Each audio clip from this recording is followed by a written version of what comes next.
ನಮಸ್ಕಾರ. ಹಾಡು ಮತ್ತು ಹರಟೆ ಚಾನೆಲ್ಗೆ ನಿಮಗೆ ಮತ್ತೊಮ್ಮೆ ಸ್ವಾಗತ. ಇಂದು ಇನ್ನೊಂದು ಹರಟೆ ದಿವಸ. ಇವತ್ತು ನಾನು ನಿಮ್ಮ ಮುಂದೆ ಹಂಚ್ಕೋತಿಕ್ಕೆ ಇಷ್ಟಪಡುವಂಥ ವಿಚಾರ ನನ್ನ ಮೆಟ್ರೋ ಪ್ರಯಾಣಗಳು. ಕೆಲಸದ ಮೇಲೆ ಆಲ್ಮೋಸ್ಟ್ ಎವ್ರಿ ಡೇ ನಾನು ಬ್ಯಾಂಗ್ಳೂರು ಮೆಟ್ರೋನಲ್ಲಿ ಟ್ರಾವೆಲ್ ಮಾಡ್ತೀನಿ. ನನ್ನ ಮನೆ ಇರೋದು HBR ಲೇಔಟಲ್ಲಿ, ನಾಗವಾರ ಹತ್ತಿರ. ನನ್ನ ಆಫೀಸ್ ಇರೋದು ರಾಜಾಜಿನಗರಲ್ಲಿ. ಸೊ ಇನ್ಸ್ಟೆಡ್ ಆಫ್ ಆಟೋಯಲ್ಲಿ ಪ್ರಯತ್ನ ಮಾಡೋದಾಗಲಿ ಇಲ್ಲ ಬಸ್ಸಲ್ಲಿ ಬರೋದಕ್ಕಿಂತ ಮೆಟ್ರೋನಲ್ಲಿ ಮಾಡೋದು ನನಗೆ ಬಹಳ ಇಷ್ಟ, ಕಂಫರ್ಟಬಲ್ ಆಗಿರುತ್ತೆ. ಈ ಸಮ್ಮರಲ್ಲಂತೂ ಬಹಳ ಗುಡ್ ಫೀಲ್ ಕೊಡುತ್ತೆ. ಸೊ ಮನೆಯಿಂದ ಟಿನ್ ಫ್ಯಾಕ್ಟ್ರಿ, ಅದು ಬೆಂಗಾನಹಳ್ಳಿ ಸ್ಟೇಷನ್ ಅಂತಾರೆ, ಅಲ್ಲಿ ತನಕ ಯಾವುದೋ ಒಂದು ಆಟೋ ಬಸ್ಸಲ್ಲಿ ಹೋಗ್ಬಿಟ್ಟು ಮೆಟ್ರೋ ಹಿಡಿತೀನಿ. ಬೆಂಗಾನಹಳ್ಳಿನಲ್ಲಿ ಜನರಲಿ ಮೆಜೆಸ್ಟಿಕಲ್ಲಿ ಇಳಿತೀನಿ. ಇನ್ನೊಂದು ಗ್ರೀನ್ ಮೆಟ್ರೋ ಹಿಡ್ಕೊಂಡು ಅಲ್ಲಿಂದ ರಾಜಾಜಿನಗರ್ ಬಂದು ಅಲ್ಲಿಂದ ಆಟೋನಲ್ಲಿ 1 ಕಿಲೋಮೀಟರ್ ಇದೆ, ನಾನು ಆಫೀಸಿಗೆ ಹೋಗ್ಬಿಡ್ತೀನಿ.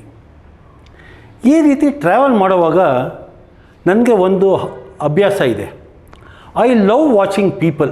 ಅಂದರೆ ಜನರನ್ನು ಗಮನಿಸೋದು ನನ್ನ ಬಹಳ ಇಷ್ಟಪಡುವಂಥ ನನ್ನ ಹವ್ಯಾಸ. ಯಾವ ರೀತಿ ನಡ್ಕೋತಾ ಇರ್ತಾರೆ, ಏನು ಮಾಡ್ತಿರ್ತಾರೆ ಜನರು, ಅದ್ರ ಕಡೆ ನನ್ನ ಗಮನ ತುಂಬ ಹೋಗುತ್ತೆ. ಈ ಮೆಟ್ರೋನಲ್ಲಿ ಬಂದಾಗ ಅದು ಸ್ಟಾರ್ಟಿಂಗ್ ಪಾಯಿಂಟ್ ಅಲ್ಲ, ಯಾವುದೋ ಮಿಡ್ ಪಾಯಿಂಟು, ಕೂತ್ಕೊಳ್ಳೋಕ್ಕೆ ಚಾನ್ಸ್ ಇರಲ್ಲ. ನನಗೇನೋ ನಿಂತ್ಕೊಂಡು ಮಾಡೋದ್ರಲ್ಲಿ ನನಗೆ in fact I love standing and travelling. ಯಾತಕ್ಕೆ ಅಂತಲೂ ಹೇಳ್ತೀನಿ. ಕೆಲವು ವಯಸ್ಸಾದವ್ರಿಗೆ ಒಂದು ಅಹಂಭಾವ ಇರುತ್ತೆ, ಅದು ನನಗೂ ಇದೆ. ಏನಪ್ಪ ಅಂದರೆ ನನ್ನ ಕೈಲಿ ಇನ್ನೂ ಶಕ್ತಿ ಇದೆ, ನಾನು ಯಾವುದೇ ಚಿಕ್ಕವನಿಗಿಂತ ಕಮ್ಮಿ ಇಲ್ಲ, ನಾನು ನಿಂತ್ಕೊಂಡು ಹೋಗ್ತೀನಿ ಅನ್ನೋದು ಒಂದು ನನಗೆ ಒಂದು ಈಗೋ ಸ್ಯಾಟಿಸ್ಫ್ಯಾಕ್ಷನ್ ಕೊಡುವಂಥ ವಿಚಾರ. ಸೊ ಮೆಟ್ರೋನಲ್ಲಿ ಹೋಗ್ತಿರ್ತೀನಿ. ಕೆಲವು ಸಲ ನನ್ನನ್ನು ನೋಡಿ ಕೆಲವರು ಎದ್ಬಿಟ್ಟು ದಯವಿಟ್ಟು ಕೂತ್ಕೊಳ್ಳಿ ಸರ್ ಅಂತಾರೆ. ನನ್ನ ಮೂಡ್ ಮೇಲೆ ಅವರ ರಿಕ್ವೆಸ್ಟ್ಗೆ ಥ್ಯಾಂಕ್ ಯು ಹೇಳಿ ಕೂತ್ಕೊತೀನಿ, ಇಲ್ಲ ಪರವಾಗಿಲ್ಲ ನೀವು ಕೂಡಿ ನೋ ಪ್ರಾಬ್ಲಮ್ ಅಂದ್ಬಿಟ್ಟು ಅಂತ ನಿಂತ್ಕೊಂಡೇ ಹೋಗ್ತೀನಿ. ರಶ್ ತುಂಬ ಕಮ್ಮಿಗಿದ್ದಾಗ ನಿಂತ್ಕೊಂಡು ಹೋಗೋದ್ರಲ್ಲಿ ಏನು ತಪ್ಪೇನಿಲ್ಲ. ಜನರನ್ನು ಗಮನಿಸ್ತಾ ಇರ್ತೀನಿ. 90% ಅಷ್ಟು ಜನ ಮೆಟ್ರೋನಲ್ಲಿ ಟ್ರಾವೆಲ್ ಮಾಡುವಾಗ, ಎಸ್ಪೆಷಲಿ ಕೂತಿರೋರು, ಅವರ ಮೊಬೈಲ್ಗಳಲ್ಲಿ ಮುಳುಗೋಗಿರ್ತಾರೆ. ಒಂದು 2-3 ಇನ್ಸಿಡೆಂಟು ಗಮನಿಸಿದ್ದೀನಿ. ಆತ ಎಲ್ಲೋ ಇಳಿಬೇಕಿತ್ತು, ಪಾಪ ಈ ಮೊಬೈಲ್ ರೀಲ್ ಅವನ್ನ ಎಷ್ಟರ ಮಟ್ಟಿಗೆ ಅವನಿಗೆ ಇನ್ವಾಲ್ವ್ ಆಗಿಬಿಟ್ಟಿದ್ದ ಅಂತಂದರೆ ಆ ಸ್ಟೇಷನ್ ಹೋಗಿದ್ದು ಅವನಿಗೆ ಗೊತ್ತಿರಲಿಲ್ಲ. ಓಡೋಗಿದ್ದು ಆಚೆ ಹೋಗಿದ್ದನ್ನು ಗಮನಿಸಿದ್ದೀನಿ. ಏನೇನೋ ಮಾತಾಡಿಕೊಂಡು ಓ ಮೈ ಹೇಳ್ಕೊಂಡು ಓಡೋಗ್ತಾರೆ, ಗಮನಿಸಿದ್ದೀನಿ. ಇನ್ನು ಕೆಲವರು ಇದ್ದಾರೆ, ಅವ್ರಿಗೆ ಅಲ್ಲಿ ಬೋರ್ಡ್ ಬರ್ತಾ ಇರುತ್ತೆ, ಏನೇನು ಸ್ಟೇಷನ್ ನೆಕ್ಸ್ಟ್ ಯಾವುದು, ಅದ್ರ ಕಡೆಯೇ ನೋಡ್ತಾ ಇರ್ತಾರೆ. ನನ್ನ ಸ್ಟೇಷನ್ ಹೆಸರು ಯಾವಾಗ ಬರುತ್ತೆ, ಅನೌನ್ಸ್ಮೆಂಟಲ್ಲಿ ನನ್ನ ಇಳಿಬೇಕಾಗಿರೋ ಸ್ಟೇಷನ್ ಹೆಸರು ಯಾವಾಗ ಬರುತ್ತೆ, ಬರೀ ಅದ್ರ ಕಡೆಯೇ ಗಮನ ಇರುತ್ತೆ. ಇನ್ನು ಕೆಲವರು ಫ್ರೆಂಡ್ಗಳಿರ್ಬೋದು, ರಿಲೇಟಿವ್ಸ್ ಇರ್ಬೋದು, ಅವ್ರು ಬಂದು ಹತ್ತಾರೆ. ಹತ್ರನೇ ನಿಂತ್ಕೊಂಡು ಗುಸ್ಗುಸ ಪಿಸ ಅಂತ ಮಾತಾಡ್ತಾರೆ. ಮೆಟ್ರೋಲ್ಲಿ ಜೋರಾಗಿ ಮಾತಾಡ್ಬಾರ್ದಲ್ಲ, ಅದರಲ್ಲೇ ಮಾತಾಡ್ತಾ ಇರ್ತಾರೆ. ಈ ಮೆಟ್ರೋನಲ್ಲಿ ಕೆಲವು ಸೀಟುಗಳು ಕೂಡ ಒಂಥರ VIP ಸೀಟ್ಗಳ ಥರ. ಈ 2 ಸೀಟ್ಸ್ ಇರುತ್ತಲ್ಲ, ಯಾವುದನ್ನು ಎಲ್ಡರ್ಲಿಗೆ ಅಂತ ರಿಸರ್ವ್ ಮಾಡಿರ್ತಾರಲ್ಲ, ಎಲ್ಡರ್ಲಿ, ಡಿಸೇಬಲ್ಡು, ವಿಮೆನ್ ಅಂತವ್ರಿಗೆ, ಆ ಸೀಟು ಒಂಥರ VIP ಸೀಟ್ ಥರ ಭಾಳ ಕಂಫರ್ಟಬಲ್ ಆಗಿರುತ್ತೆ ಕೂತ್ಕೊಳ್ಳೋಕ್ಕೆ. ಇನ್ನೆರಡು ಸೀಟ್ ಇದೆ ನನಗೆ ಬಹಳ ಇಷ್ಟವಾದಂಥ ಸೀಟಲ್ಲ, ಅದು ಸ್ಟ್ಯಾಂಡಿಂಗ್ ಪೊಸಿಷನ್. ಎಂಟ್ರೆನ್ಸ್ ಪಕ್ಕನೇ ಈ ಸಂಧಿ ಒಂದು ಚಿಕ್ಕದೊಂದು ಜಾಗ ಇದೆ, ಅಲ್ಲಿ ನಾನು ನಿಂತ್ಬಿಟ್ರೆ ಬರೋರಿಗೂ ತೊಂದರೆ ಇಲ್ಲ, ಹೋಗೋರಿಗೂ ತೊಂದರೆ ಇಲ್ಲ. ಆರಾಮಾಗಿ ನಿಂತ್ಕೊಂಡು, ಹಿಂದೆ ಕೂಡ ಒಂದು ಗಾಜು ಇರುತ್ತೆ, ಹೊರಕೊಂಡು ಆರಾಮಾಗಿ ಟ್ರಾವೆಲ್ ಮಾಡ್ಬೋದು. ಜನಗಳಿಂದ ಗಮನಿಸ್ತಾ ಇರ್ತೀನಿ, ಕೆಲವು ಎಲ್ಡರ್ಸ್ ಬರ್ತಾರೆ, ಅವ್ರಿಗೆ ಒಂಥರ ನನ್ನ ಹಕ್ಕನ್ನು ನಾನು ಚಲಾಯಿಸಬೇಕು ಅಂತನೋ ಒಂದು ತವಕ ಅವ್ರಿಗೆ. ಹುಡ್ಕೊಂಡು ಹೋಗ್ತಾರೆ 2 ಸೀಟ್ ಹತ್ರ. ಪಾಪ ಯಾರೋ ಇಬ್ಬರು ಕೂತಿರ್ತಾರೆ, ಚಿಕ್ಕವರೇ ಇರ್ಬೋದು, ಯಂಗ್ಸ್ಟರ್ಸ್. ತಟ್ತಾರೆ ಅವ್ರಿಗೆ, ಬೋರ್ಡ್ ತೋರಿಸ್ತಾರೆ, ಇದು ನನ್ನ ಸೀಟು, ನನಗೆ ರಿಸರ್ವ್ ಮಾಡಿರೋದು, ಬಿಟ್ಕೊಡು ಅಂತ. ಪಾಪ ಅವ್ರು ಬಿಟ್ಕೊಡ್ತಾರೆ. ನಾನು ಯಾವತ್ತೂ ಹಂಗೆ ಮಾಡೋಕ್ಕೆ ಹೋಗಲ್ಲ. ಯಾಕೆಂದರೆ ಅಲ್ಲಿ ಕೂತಿರೋರು ಯಂಗ್ಸ್ಟರೇ ಇರ್ಬೋದು, ಮೇ ಬಿ ಅವ್ನಿಗೆ ಮೈ ಹುಷಾರಿಲ್ಲದೆ ಇರ್ಬೋದಲ್ವ, ಅಥವಾ ಅವ್ನಿಗೇನೋ ಇಂಜುರಿ ಆಗಿರ್ಬೋದು. ಪ್ಲಸ್ ನಾನು ಹೇಳ್ದಂಗೆ ನನ್ನಲ್ಲೇ ಒಂದು ಅಹಂಭಾವನೂ ಇದೆ. ಇದೇ ಬೇರೆ ಏನೇನೋ ಕಾರಣಗಳಿಗೆ ನಾನು ಅವ್ರನ್ನ ಎಬ್ಸಲ್ಲ, ಬಟ್ ಎಬ್ಸೋದು ತಪ್ಪೂ ಅಲ್ಲ ಅನ್ನಿ. ಬಟ್ ಯಾವಾಗ ಎಬ್ಸಲ್ವಲ್ಲ, ಎದ್ದೇಳಲ್ವಲ್ಲ ಅವರು, ಅಥವಾ ಕೇಳೋ ತನಕ ಎದ್ದೇಳಲ್ವಲ್ಲ, ಕೆಲವು ಎಲ್ಡರ್ಸ್ಗೆ ಒಂದು ಕಾಮೆಂಟ್ ಮಾಡೋಕ್ಕೆ ಅದೊಂದು ಅವಕಾಶ ಆಗುತ್ತೆ. ನನ್ನಂತ ಒಂದು ಕಡೆ ನೋಡ್ತಾರೆ, ನಾನು ಗಮನಿಸ್ತಾ ಇರ್ತೀನಲ್ಲ, ಸೊ ನನ್ನ ನೋಡ್ತಾರೆ, ಹತ್ತಿರ ಬಂದು ಹೇಳ್ತಾರೆ, ಯಂಗ್ಸ್ಟರ್ಸ್ಗೆ ಡಿಸಿಪ್ಲಿನೇ ಗೊತ್ತಿಲ್ಲ, ಕಲ್ಚರೇ ಇಲ್ಲ, ಮರ್ಯಾದೆನೇ ಇಲ್ಲ ಅವ್ರಿಗೆ, ದೊಡ್ಡವ್ರಿಗೆ ಹೆಂಗೆ ಗೌರವ ಕೊಡಬೇಕು ಅನ್ನೋದೇ ಗೊತ್ತಿಲ್ಲ, ದೊಡ್ಡ ಜಡ್ಜ್ ಥರ ಜಡ್ಜ್ಮೆಂಟ್ಗಳೇ ಕೊಟ್ಬಿಡ್ತಾರೆ. ನಾನು ಕಿವುಡನ ಥರ ಬರೀ ಅವ್ರ ಮಾತು ಕೇಳಿಸ್ಕೊಂಡು ಸುಮ್ಮನೆ ನಿಂತಿರ್ತೀನಿ. ಯಾಕೆ ಅಂದರೆ ಇನ್ನೊಬ್ರನ್ನ ಜಡ್ಜ್ ಮಾಡೋಕ್ಕೆ ನಾನು ಯಾರು? ಒಂದು ಟೈಮಲ್ಲಿ ಮಾಡ್ತಾ ಇದ್ದೆ ನಾನು ಕೂಡ. I was among the best judges in the world ಅಂತಲೇ ಅಂದ್ಕೊಳ್ಳಿ. ಎಲ್ಲದನ್ನೂ ಜಡ್ಜ್ ಮಾಡ್ತಾಯಿದ್ದೆ. ಬಟ್ ಜೀವನ ನನಗೂ ಪಾಠ ಕಲಿಸಿದೆ. I have understood people are only to be understood, not to be judged. ಇದು ಅರ್ಥ ಆಗಿದೆ. ಆವತ್ತಿಂದ ಜಡ್ಜ್ಮೆಂಟ್ ನಿಲ್ಲಿಸ್ಬಿಟ್ಟಿದ್ದೀನಿ. ಮೊನ್ನೆ ಇನ್ನೊಂದು ಭಾಳ ಇಂಟ್ರೆಸ್ಟಿಂಗ್ ಆಗಿರೋ ಒಂದು ಇನ್ಸಿಡೆಂಟ್ ನಡೀತು. ಅದ್ರ ಬಗ್ಗೆ ನಿಮ್ಮ ಜೊತೆ ಹಂಚ್ಕೊತೀನಿ. ನಿಮಗೆ ನನ್ನ ಬಗ್ಗೆ ಜಾಸ್ತಿ ಗೊತ್ತಿಲ್ಲ, ನನ್ನ ವೀಡಿಯೋಗಳು ನೋಡ್ತಿದ್ದೀರಾ, ನಾನೇನು ಮಾಡ್ತೀನಿ ಅನ್ನೋದ್ರ ಬಗ್ಗೆ ಮೋಸ್ಟ್ಲಿ ಗೊತ್ತಿಲ್ಲ. ಗೊತ್ತಿಲ್ಲದೆ ಇರೋರಿಗೆ ಹೇಳ್ತೀನಿ ನಾನು ಏನು ಮಾಡ್ತೀನಿ ಅಂತ. ನಾನು ಒಬ್ಬ ಮೆಂಟರ್. ನನ್ನ ಬೇಸಿಕ್ ಪ್ರೊಫೆಷನ್ನೇನೆ I help working professionals to elevate their career and life achievements. ಅಂದರೆ ವರ್ಕಿಂಗ್ ಪ್ರೊಫೆಷನಲ್ಸ್ ಇರ್ತಾರಲ್ಲ, ಅವರ ಕೆರಿಯರ್ ಮತ್ತು ಜೀವನದ ಸಾಧನೆನ ಏರ್ಸೋಕ್ಕೆ ನಾನು ಅವ್ರಿಗೆ ಸಹಾಯ ಮಾಡುವಂಥ ಮೆಂಟರ್ ನಾನು. ನನ್ನ ಕೆಲಸದಲ್ಲಿ ಇನ್ನೂ ಒಂದು ಆ್ಯಕ್ಟಿವಿಟಿ ಮಾಡ್ತಾಯಿದ್ದೀನಿ. ಒಂದು ಲರ್ನಿಂಗ್ ಮ್ಯಾನೇಜ್ಮೆಂಟ್ ಸಿಸ್ಟಮ್ ಅಂತ ಮಾಡ್ತಾಯಿದ್ದೀನಿ. ಬಹುಶಃ ನಿಮ್ಮೆಲ್ಲರಿಗೂ ಒಂದು ಹೆಸರು ಹೇಳಿದ್ರೆ ಗೊತ್ತಾಗತ್ತೆ ಏನಿರಬಹುದು ಇದು ಅಂತ. ಯುಡೆಮಿ ಅಂತ ಒಂದು ಹೆಸರು ಕೇಳಿರ್ತೀರ. It's a very famous learning portal. ಈ ಒಂದು ಪ್ಲ್ಯಾಟ್ಫಾರ್ಮಲ್ಲಿ, ಯುಡೆಮಿ ಪ್ಲ್ಯಾಟ್ಫಾರ್ಮಲ್ಲಿ ಸಾವಿರಾರು ಕೋರ್ಸ್ಗಳಿವೆ. ಪ್ರತಿಯೊಂದಕ್ಕೂ ಅದರದ್ದೇ ಆದ ಫೀಸ್ ಇದೆ. ಜನ ಯಾರು ಬೇಕಾದ್ರೆ ಆ ವೆಬ್ಸೈಟ್ಗೆ ಎಂಟರ್ ಆಗ್ಬೋದು. ಯುಡೆಮಿ ವೆಬ್ಸೈಟ್ಗೆ ಏನೇನು ಕೋರ್ಸ್ ಇದೆ ಅಂತ ಫ್ರೀಯಾಗೇ ನೋಡ್ಬೋದು. ಯಾವುದಾನ ಕೋರ್ಸ್ ನಾನು ಕಲಿಬೇಕು ಅಂತ ಅವ್ರು ಇಷ್ಟಪಟ್ಟರೆ ಆ ಕೋರ್ಸ್ಗೆ ಏನು ಫೀಸ್ ಇದೆಯೋ ಅದನ್ನು ಕಟ್ಬಿಟ್ಟು ಆ ಕೋರ್ಸ್ ಕಲಿಬೋದು. ಭಾಳ ಫೇಮಸ್ ಪ್ಲ್ಯಾಟ್ಫಾರ್ಮ್. ಅಂಥದೇ ಒಂದು ಪ್ಲ್ಯಾಟ್ಫಾರ್ಮ್ನ ನಾನು ಒಂದು ಕ್ರಿಯೇಟ್ ಮಾಡ್ತಾಯಿದ್ದೀನಿ. It's A multilingual learning management system. ಅಂದರೆ ಯಾವುದೇ ಭಾಷೆಯಲ್ಲಿ ಕಲಿಬೇಕು ಅಂತ ಒಬ್ಬ ಮನುಷ್ಯ ಇಷ್ಟಪಟ್ಟರೆ ಆ ಇಂಡಿಯಾ ಭಾಷೆಗಳಲ್ಲಿ ನಾನು ಹೇಳ್ತಿರೋದು, ಆ ಭಾಷೆಯಲ್ಲಿ ಅವ್ರು ಕಲಿಬಹುದು ಅನ್ನೋದಕ್ಕೆ ಈ ಆರ್ಟಿಫಿಷಿಯಲ್ ಇಂಟೆಲಿಜೆನ್ಸ್ ಟೂಲ್ನ ಯೂಸ್ ಮಾಡಿಕೊಂಡು ಅದನ್ನು ನಾನೊಂದು ಡಿಸೈನ್ ಮಾಡ್ತಿದ್ದೀನಿ. ಒಂದು ಜೂನ್ ಜುಲೈ ಹೊತ್ತಿಗೆ ಅದು ಆಚೆ ಬರುತ್ತೆ. ನನಗೆ ಒಂದು ವೈಯಕ್ತಿಕವಾಗಿ ನನಗೆ ಬಹಳ ಒಂದು ಆಸೆ, ಇಂಥ ಒಂದು ಕಂಪನಿ ಯಾರು ಕ್ರಿಯೇಟ್ ಮಾಡಿದಾರಲ್ಲ ಯುಡೆಮಿ ಅಂತವರು, ಅವ್ರುಗಳು ಏನೇನು ಸ್ಟ್ರಗಲ್ ಮಾಡಿರ್ಬೋದು ತಯಾರು ಮಾಡೋದ್ರಲ್ಲಿ, ತಯಾರು ಮಾಡಾದಮೇಲೆ ಅದನ್ನು ಫೇಮಸ್ ಮಾಡೋದ್ರಲ್ಲಿ ಅವ್ರು ಏನೇನು ಸ್ಟ್ರಗಲ್ ಮಾಡಿರ್ಬೋದು ಅಂತ ನನಗೆ ನನ್ನದೇ ಆದ ಕಲ್ಪನೆ ಇದೆ.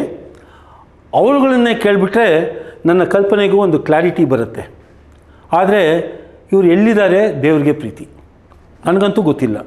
ಬಟ್ ಎಲ್ಲರಿಗೂ ಇರುತ್ತಲ್ಲ ಒಂದು ಡ್ರೀಮ್ ಆಸೆ, ಇಂಥವ್ರನ್ನ ಮೀಟ್ ಮಾಡಬೇಕು ಅಂತ. ನನಗೆ ಅದೊಂದು ಆಸೆ ಇತ್ತು. ಮೊನ್ನೆ ನಾನು ಮೆಟ್ರೋನಲ್ಲಿ ಬಂದಾಗ ಅದೇ ರೀತಿ ಬೆಂಗಾನಹಳ್ಳಿ ಮೆಟ್ರೋನಲ್ಲಿ ಹತ್ತಿದೆ. ನನ್ನ ಪುಣ್ಯಕ್ಕೆ ಈ 2 ಸೀಟಲ್ಲಿ 1 ಸೀಟ್ ಖಾಲಿಗಿತ್ತು. ನನ್ನ ಪಕ್ಕ ಒಬ್ಬ ಯಂಗ್ ಬಾಯ್ ಕೂತ್ಕೊಂಡಿದ್ದ. ಯಥಾ ಪ್ರಕಾರ ಅವನು ಕೂಡ ಮೊಬೈಲಲ್ಲೇ ಮುಳುಗ್ಬಿಟ್ಟಿದ್ದ. ಸೊ ನಾನು ಯಾರ ಪರ್ಮಿಷನ್ನು ಕೇಳಬೇಕಾಗಿರಲಿಲ್ಲ, ಕೂತ್ಕೊಂಡೆ. ನೆಕ್ಸ್ಟ್ ಸ್ಟೇಷನ್ ಈಸ್ ಬೈಯಪ್ಪನಹಳ್ಳಿ ಅಂತ ಸ್ಟೇಷನ್ ಒಂದು ಬರುತ್ತೆ. ಅಲ್ಲಿ ಇನ್ನೊಬ್ಬರು ಎಲ್ಡರ್ ಬಂದರು, ನನಗಿಂತ ವಯಸ್ಸಾಗಿತ್ತು ಅವ್ರಿಗೆ. ಅವರು ಸುತ್ತಮುತ್ತಲು ನೋಡಿದ್ರು, ಕೂತ್ಕೊಳ್ಳೋಕ್ಕೆಲ್ಲೂ ಜಾಗ ಇರಲಿಲ್ಲ. ಸೊ ನಿಂತ್ಕೊಂಡ್ರು, ನಮ್ಮ ಹತ್ರನೇ ಬಂದು ನಿಂತಿದ್ದರು. ನನಗನ್ನಿಸ್ತು ನಾನೇ ಎದ್ದು ಯಾಕೆ ಜಾಗ ಕೊಡಬಾರ್ದು, ಹೆಂಗಿದ್ರು ನನಗೆ ಅಹಂಕಾರ ಇದೆ ಎದ್ದು ನಿಂತ್ಕೋಬೇಕು ಅಂತ. ಎದ್ದು ನಿಂತ್ಕೊಂಡೆ, ಅವ್ರಿಗೆ ಕೂತ್ಕೊಳ್ಳಿ ಅಂತಂದೆ. ಪಕ್ಕದಲ್ಲಿರೋ ಹುಡುಗನಿಗೆ ನಾವು ಏನು ಮಾಡ್ತಿದ್ದೀವಿ, ನಾನೇನು ಮಾಡ್ತಿದ್ದೀನಿ ಅನ್ನೋದು ಸ್ವಲ್ಪನೂ ಅವನಿಗೆ ಪರಿವೇನೇ ಇಲ್ಲ. ಅವ್ನು ಮೊಬೈಲಲ್ಲಿ ಮುಳುಗ್ಬಿಟ್ಟಿದ್ದಾನೆ. ನಾನು ಎದ್ದು ನಿಂತಿದ್ದು ಅವ್ನು ಬಹುಶಃ ಅವ್ನ ಗಮನಕ್ಕೆ ಬಂತು. ಯಾವಾಗಲೂ ತಲೆ ಎತ್ತು ನೋಡ್ದೆ. ನಾನು ಅವ್ರಿಗೆ ಇನ್ನೊಬ್ರಿಗೆ ಕೂತ್ಕೊಳ್ಳಿ ಅಂತ ಕೇಳ್ತಾ ಇದ್ದೆ. ಈ ಚಿಕ್ಕ ಹುಡುಗನಿಗೆ ಪಾಪ ಏನು ಅನ್ನಿಸ್ತು ಗೊತ್ತಿಲ್ಲ ನನಗೆ. ಅವನು ಎದ್ಬಿಟ್ಟು ಸರ್ ಇಬ್ಬರು ಕೂತ್ಕೊಳ್ಳಿ ಅಂತಬಿಟ್ಟ. ಅವನಿಗೆ ಥ್ಯಾಂಕ್ಸ್ ಹೇಳಿ ನಾವಿಬ್ಬರು ಕೂತ್ಕೊಂಡ್ವಿ. ಸೊ ಇಬ್ಬರು ವಯಸ್ಸಾದವರು ಪಕ್ಕ ಕೂತ್ಕೊಂಡಾಗ ಸಾಧಾರಣ ಕ್ವಶನ್ ಬರೋದು ರಿಟೈರ್ ಆಗಿದ್ದೀರಾ ಅಂತ. ನಾನು ಕಾನ್ವರ್ಸೇಷನ್ ಸ್ಟಾರ್ಟ್ ಮಾಡಲಿಲ್ಲ, ಅವರು ಸ್ಟಾರ್ಟ್ ಮಾಡಿದ್ರು. ಆರ್ ಯು ರಿಟೈರ್ಡ್ ಅಂತ ಕೇಳಿದ್ರು. ಈ ಪ್ರಶ್ನೆ ಕೇಳಿದಾಗ ನನ್ನಲ್ಲಿ ಇನ್ನೊಂದು ಅಹಂಕಾರ ನನ್ನ ನೆಲೆ ಎದ್ದೇಳುತ್ತೆ. ಭಾಳ ಹೆಮ್ಮೆಯಿಂದ ಹೇಳ್ಕೊಂಡೆ, I am not retired. I will not retire from work till my body supports me. ಅಂದರೆ ನಾನು ರಿಟೈರ್ ಆಗಲ್ಲ, ಎಲ್ಲಿ ತನಕ ನನ್ನ ದೇಹ ನನಗೆ ಕೆಲಸ ಮಾಡೋ ಶಕ್ತಿ ಕೊಡುತ್ತೋ ಅಲ್ಲಿ ತನಕ ನಾನು ಕೆಲಸ ಮಾಡ್ತೀನಿ ಅಂತ ಭಾಳ ಸ್ವಲ್ಪ ಗರ್ವದಿಂದನೂ ಅಂದ್ಕೊಳ್ಳಿ, ಅದೇ ಹೆಮ್ಮೆಯಿಂದ ಹೇಳ್ಕೊಂಡೆ. ಅವರು ವೆರಿ ಗುಡ್ ಅಂತಂದರು. ಆಮೇಲೆ ಕೇಳಿದ್ರು, ಏನು ಮಾಡ್ತಿದ್ದೀರಾ ನೀವು ಅಂತ. ಹೇಳಿದೆ, ಈ ಥರ ನಾನು ಐ ಹೆಲ್ಪ್ ವರ್ಕಿಂಗ್ ಪ್ರೊಫೆಷನಲ್ಸ್ ಅಂತ ಇಂಗ್ಲೀಷಲ್ಲೇ ಅವ್ರಿಗೆ ಉತ್ತರ ಕೊಟ್ಟೆ. ಯಾಕೆಂದರೆ ಅವ್ರು ನನ್ನ ಇಂಗ್ಲೀಷಲ್ಲಿ ಪ್ರಶ್ನೆ ಕೇಳಿದ್ರು, ನಾನು ಅವ್ರಿಗೆ ಇಂಗ್ಲೀಷಲ್ಲೇ, ಅಥವಾ ಕಾನ್ವರ್ಸೇಷನ್ ಇಂಗ್ಲೀಷಲ್ಲೇ ಹೋಗ್ತಾಯಿತ್ತು. ಆಗ ಅವ್ರು ಹೇಳಿದ್ರು, ನಾನು ಕೂಡ ಇಂಥದ್ದೇ ಕೆಲಸ ಮಾಡ್ತಾಯಿದ್ದೆ ಅಮೇರಿಕಲ್ಲಿ. ಯಾವುದೋ ಕಾರಣಕ್ಕೆ ಆ ಕಂಪನಿ ಈ ಒಂದು ಬಿಸ್ನೆಸ್ ವರ್ಟಿಕಲ್ ಸ್ಟಾಪ್ ಮಾಡ್ತು. ಆಗ ನನಗೆ ಕೇಳಿದ್ರು, ಬೇರೆ ಇನ್ನೇನಾದರೂ ಮಾಡೋ ಹಂಗಿದ್ರೆ ಮಾಡು, ಬಟ್ ಇದೇ ಕೆಲಸ ನೀನು ಮಾಡಬೇಕು ಅಂತಿದ್ದರೆ ಸಾರಿ, ಇಲ್ಲಿ ಕೆಲಸ ಇಲ್ಲ ನಿನಗೆ ಅಂತ ಹೇಳಿದ್ರು. ನನಗೂ ಅಮೇರಿಕಾ ಸಾಕು ಅನಿಸಿತ್ತು. ಸೊ ಇಂಡಿಯಾಗೆ ಬಂದುಬಿಟ್ಟೆ ನಾನು ಅಂತ ಕೇಳಿದ್ರು. I said very good sir, very nice, I hope you are enjoying the country ಅಂತ ಕೇಳಿದೆ. ಯಾಕೆಂದರೆ ಈ ಫಾರಿನಿಂದ ಕೆಲವರು ಬರ್ತಾರಲ್ಲ, ಅವ್ರಿಗೆ ಅಲ್ಲಿದ್ದಾಗ ಇಂಡಿಯಾ ಇಂಡಿಯಾ ಅಂತ ಹಪಿಸ್ತಾ ಇರ್ತಾರೆ. ಇಲ್ಲಿಗೆ ಬಂದುಬಿಟ್ಟ ಮೇಲೆ ಅವ್ರ ಕಣ್ಣು ಮುಂದೆ ಕಾಣೋದೇ ಟ್ರಾಫಿಕ್ ಜಾಮು, ಪೊಲ್ಯೂಷನ್ನು, ಕಸ, ಬರೀ ಇವುಗಳೇ ಅವ್ರ ಕಣ್ಣು ಕಾಣೋದು. ನಮ್ಗೆ ಅದು ಕಣ್ಣು ಕಂಡ್ರೂ ಅದನ್ನು ಅವೆಲ್ಲ ನಮ್ಮವರೇ ಆಗಿಬಿಟ್ಟಿದೆಯಲ್ಲ, ಸೊ ನಮ್ಗೆ ಅದೇನು ವ್ಯತ್ಯಾಸ ತೋರಿಸಲ್ಲ. ಅವ್ರಿಗೆ ಇದೆಲ್ಲ ಕಾಣುತ್ತೆ. ನಾನು ಅವ್ರಿಗೆ ಕೇಳಿದೆ, I hope you are enjoying your stay in Bangalore ಅಂತ. ಆಗ ಅವ್ರು ಹೇಳಿದ್ರು, I am staying comfortably with my son. ಹೌದಾ, ವೆರಿ ಗುಡ್ ಅಂತಂದೆ. ಅವ್ರಿಗೆ ಏನು ಅನ್ನಿಸ್ತೋ ಗೊತ್ತಿಲ್ಲ, ಅವ್ರು ಹೇಳಿದ್ರು, ಮೈ ಸನ್ ಕೋ-ಫೌಂಡೆಡ್ ಯುಡೆಮಿ ಅಂತ ಹೇಳಿದರು. ಅಲ್ಲಿ ತನಕ ಯಾವುದು ಕ್ಯಾಶುಯಲ್ ಕಾನ್ವರ್ಸೇಷನ್ ಅಂತ ನಾನು ಮಾಡ್ತಾಯಿದ್ನೋ, ತಕ್ಷಣ ನಾನು ಕೂತಿದ್ದ ರೀತಿಯೇ ಚೇಂಜ್ ಆಗೋಯ್ತು. ಸ್ವಲ್ಪ ಸ್ಟ್ರೈಟಾಗಿ ಕೂತ್ಕೊಂಡು, ಅಚ್ಚಾ ಯುಡೆಮಿ, ವೆರಿ ಗುಡ್. ನಾನೇನು ನನ್ನ ಆಸೆ ಏನು ಅಂತ ಹೇಳ್ಕೊಳ್ಳಿಲ್ಲ, ಸೆಡ್ ವೆರಿ ಗುಡ್ ಅಂತಂದೆ. ಆಗ ಅವ್ರು ಹೇಳಿದರು, ಅವನ ಹೆಸರು ಗಗನ್ ಬಿಯಾನಿ ಅಂತ ಹೇಳಿದರು. ನನಗೆ ಬಿಯಾನಿ ಅಂದ ತಕ್ಷಣ ಫಸ್ಟ್ ನನಗೆ ಜ್ಞಾಪಕ ಬಂದಿದ್ದು ಈ Future Group founder, Big Bazaar ಅವ್ರ ಗ್ರೂಪೇ ಆಗಿತ್ತು. ನೀವು ಅವ್ರಿಗೆ ರಿಲೇಟಿವ್ ಅಂತ ಕೇಳಿದೆ. They are not my relatives, but he is a good family friend of ours ಅಂತ ಹೇಳಿದರು. ಸೊ ಮಗನ ಹೆಸರು ಗಗನ್ ಬಿಯಾನಿ. ನಾನು ಮೈಂಡಲ್ಲಿ ರಿಜಿಸ್ಟರ್ ಮಾಡಿಕೊಂಡೆ. ನನ್ನದೊಂದು ಆಸೆ ಇತ್ತಲ್ಲ, ಇಂಥವ್ರನ್ನ ಮೀಟ್ ಮಾಡಬೇಕು ಅಂದ್ಬಿಟ್ಟು ಅಂತ. ಆಫೀಸಿಗೆ ಬರ್ತಿದ್ದಂಗೆ ಫಸ್ಟ್ ಬಂದು ನೋಡಿದ್ದು, ಅವ್ರ ಮುಂದೆ ನೋಡೋ ಧೈರ್ಯ ಇರಲಿಲ್ಲ. ಫಸ್ಟು ನನ್ನ ಗೂಗಲಲ್ಲಿ ಸರ್ಚ್ ಮಾಡಿ who are the founders of Udemy ಅಂತ ಹಾಕಿದೆ. ಗಗನ್ ಬಿಯಾನಿ ಅಂತ ಹೆಸರಿತ್ತು. ಓ ಮೈ ಗಾಡ್, ಹೌದಲ್ಲ, ಈ ಥರನೇ ಇರಬೇಕು. ಅವರು ಆವಾಗ ಹೇಳಿದರು ಮಾತಾಡೋವಾಗ, ಅವನು ಯುಡೆಮಿ ಬಿಟ್ಬಿಟ್ಟು ಬೇರೆ ಇನ್ನೊಂದು company he has founded, so ಅವ್ರು ಈ ಥರ ಕೆಲಸ ಮಾಡ್ತಿದ್ದಾರೆ ಅಂತೆಲ್ಲ ಹೇಳಿದರು.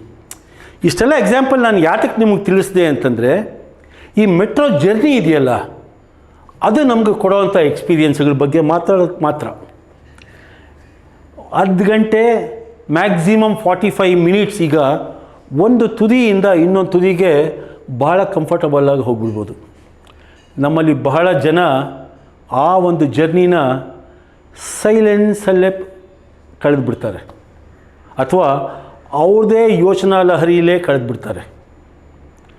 ಸ್ವಲ್ಪ ಹೊತ್ತು ಸುತ್ತ ನೋಡಿ, ಜನಗಳಿಂದ ಅಬ್ಸರ್ವ್ ಮಾಡಿ, ಅವ್ರು ಯಾವ ರೀತಿ ಬಿಹೇವ್ ಮಾಡ್ತಿದ್ದಾರೆ ಅಂತ ಒಂದು ಸ್ಟಡಿ ಮಾಡಿದ್ರೆ ನಮಗೆ ಅದು ಹ್ಯೂಮನ್ ಬಿಹೇವಿಯರ್ ಬಗ್ಗೆ ಸಾಕಷ್ಟು ವಿಚಾರಗಳನ್ನು ನಮಗೆ ತಿಳಿಸುತ್ತೆ. ಇದು ನನ್ನ favourite hobby, because I am A human behaviour observer.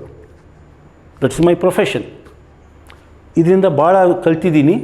ನನ್ನ ಕೆಲಸದಲ್ಲೂ ಅದು ಬಹಳ ಸಹಾಯ ಮಾಡಿದೆ. ಸೊ ಮುಂದೆ ನೀವು ಯಾವತ್ತಾನ ಮೆಟ್ರೋನಲ್ಲಿ ಟ್ರಾವೆಲ್ ಮಾಡಿದ್ರೆ ಗಮನಿಸಿ, ಯಾರ್ಯಾರಿದ್ದಾರೆ ಟ್ರೈನಲ್ಲಿ, ಏನೇನು ಮಾಡ್ತಿದ್ದಾರೆ, ಹೇಗೆ ಟೈಮ್ ಕಳೀತಾರೆ ಅವರು, ನೀವು ಹೇಗೆ ಟೈಮ್ ಕಳೀತೀರಾ, ಕಾನ್ಷಿಯಸ್ ಆಗಿ ಗಮನಿಸಿ. You will find the journey more enjoyable.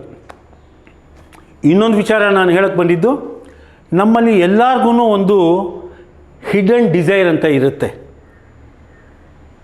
ಇಂಥವರು ನಾನು ಭೇಟಿ ಮಾಡಬೇಕು, ಇಂಥ ಕೆಲಸ ನಾನು ಸಾಧನೆ ಮಾಡಬೇಕು ಅಂತ ತುಂಬ ಜನಕ್ಕಿದೆ ಇದು.